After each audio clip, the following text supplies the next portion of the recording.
નમસ્કાર અમારા વાલા દર્શક મિત્રો, સ્વાગત છે આપનું આપણી આ યુટ્યુબ ચેનલ ભાવેશ મકવાણા ન્યૂઝમાં। તો બધાને જય શ્રી કૃષ્ણ, જય માતાજી, હર હર મહાદેવ। તો મિત્રો, પેન્શનર્સ માટે બિગ બ્રેકિંગ ન્યૂઝ આવ્યા છે।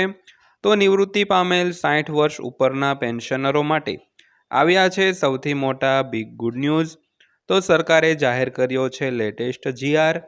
તો મિત્રો, વિડીયોમાં વિગતવાર વાત કરવાના છીએ, તો વિડીયો અંત સુધી જોઈ લેજો। અને હજી સુધી આપણી આ ચેનલ તમે સબસ્ક્રાઇબ ન કરી હોય તો ડેઈલી આવી જ માહિતીઓ મેળવવા માટે આપણી આ યુટ્યુબ ચેનલને અત્યારે સબસ્ક્રાઇબ કરી લેજો દોસ્તો। તો શરૂ કરીએ આજનો વિડીયો વિગતવાર। તો વાત કરીએ તો 8મા પગાર પંચની રચનાની પ્રક્રિયા ચાલી રહી છે। આ અંગે કેન્દ્ર સરકાર તરફથી દરરોજ વિકાસ થઈ રહ્યો છે। તો નવા પગાર પંચમાં કર્મચારીઓને નોંધપાત્ર પગાર વધારાની ભેટ મળવા જઈ રહી છે, જેના આંકડા પણ બહાર આવી ગયા છે। તો મિત્રો, 8મા પગાર પંચની રચનાની પ્રક્રિયા અત્યારે હાલમાં ચાલી રહી છે। તો સરકાર તરફથી રોજે રોજ કંઈક ને કંઈક નવી અપડેટો આવતી હોય છે। તો નવા પગાર પંચમાં કર્મચારીઓને નોંધપાત્ર પગાર વધારો પણ મળવાનો છે, જેનો આંકડો પણ બહાર આવી ગયો છે। તો સરકારી કર્મચારીઓ તેમજ પેન્શનરોને કેટલું પગાર પેન્શનમાં વધારો થશે તેની આજે આપણે વાત કરવાના છીએ, એટલે વિડીયો તમે ખાસ અંત સુધી જોઈ લેજો। તો કર્મચારીઓ માટે 8મા પગાર પંચ અંગે વધુ એક અપડેટ આવ્યું છે। તો કેન્દ્રીય કર્મચારીઓના પગાર વધારા અંગે આ અપડેટ છે।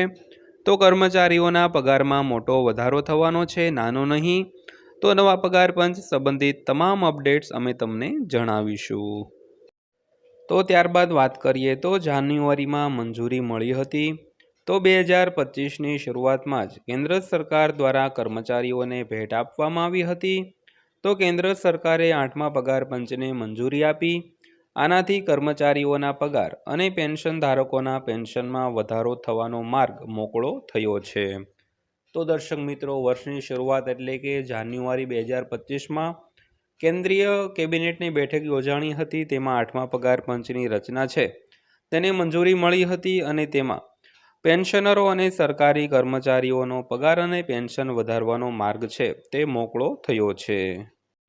તો ત્યારબાદ વાત કરીએ તો નવા પગાર પંચની રચના છે તે ક્યારે થશે? તે જ સમયે કેન્દ્રીય કર્મચારીઓ હજુ પણ નવા પગાર પંચની રચનાની રાહ જોઈ રહ્યા છે। તો આ અંગે ગયા મહિને નાણામંત્રી નિર્મલા સીતારમણે કહ્યું હતું કે 8મા પગાર પંચની રચના ટૂંક સમયમાં કરવામાં આવશે। તો આ માટે પેનલમાં સભ્યો અને ચેરમેનની નિમણૂક કરવાની રહેશે મિત્રો। તો વાત કરીએ તો આ મહિને જ તેની રચના થઈ શકે છે। તો કેન્દ્રીય કર્મચારીઓ પહેલાં એવું માનતા હતા કે 8મા પગાર પંચની ટીમ કેન્દ્ર સરકાર દ્વારા એપ્રિલમાં જ રચવામાં આવશે, પણ એપ્રિલ મહિનો રાહ જોતામાં પસાર થઈ ગયો છે।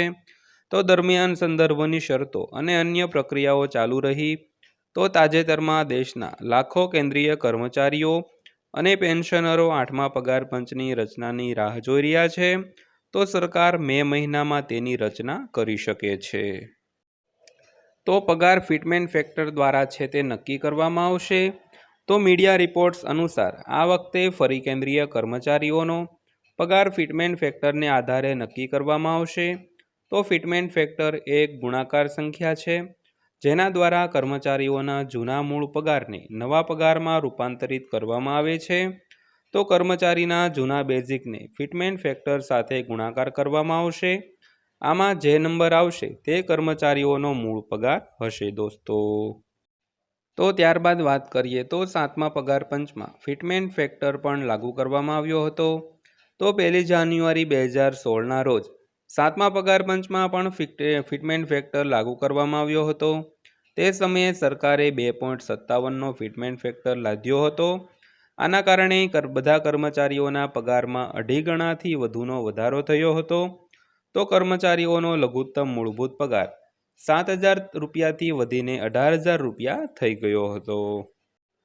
તો હવે પગારમાં કેટલો વધારો થશે તેની વાત કરીએ તો હવે જો 8મા પગાર પંચમાં ફિટમેન્ટ ફેક્ટર 2.28થી 2.86ની વચ્ચે રહેવાની ધારણા છે, તો 8મા પગાર પંચના અમલ પછી કેન્દ્રીય કર્મચારીઓના મૂળ પગારમાં મોટો વધારો થશે। તો બીજી બાજુ કુલ પગારમાં પણ મોટો વધારો થશે। તો કેન્દ્રીય કર્મચારીઓનો મૂળ પગાર 20,000 રૂપિયાથી 46,600 રૂપિયાથી 57,000 રૂપિયા સુધી પહોંચી શકે છે। તે જ સમયે કુલ પગારમાં 40થી 50% વધારો થઈ શકે છે।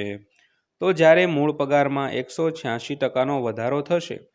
જોકે સરકાર તરફથી આ અંગે કોઈ સત્તાવાર જાહેરાત કરવામાં આવી નથી, પરંતુ મીડિયા રિપોર્ટ્સમાંથી આવા અપડેટ્સ આવી રહ્યા છે।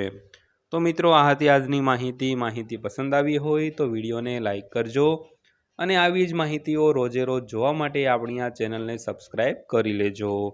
તો ફરીવાર પાછા મળીશું એક નવા વિડીયો સાથે, નવી એક માહિતી સાથે। ત્યાં સુધી સૌને જય હિન્દ, વંદે માતરમ।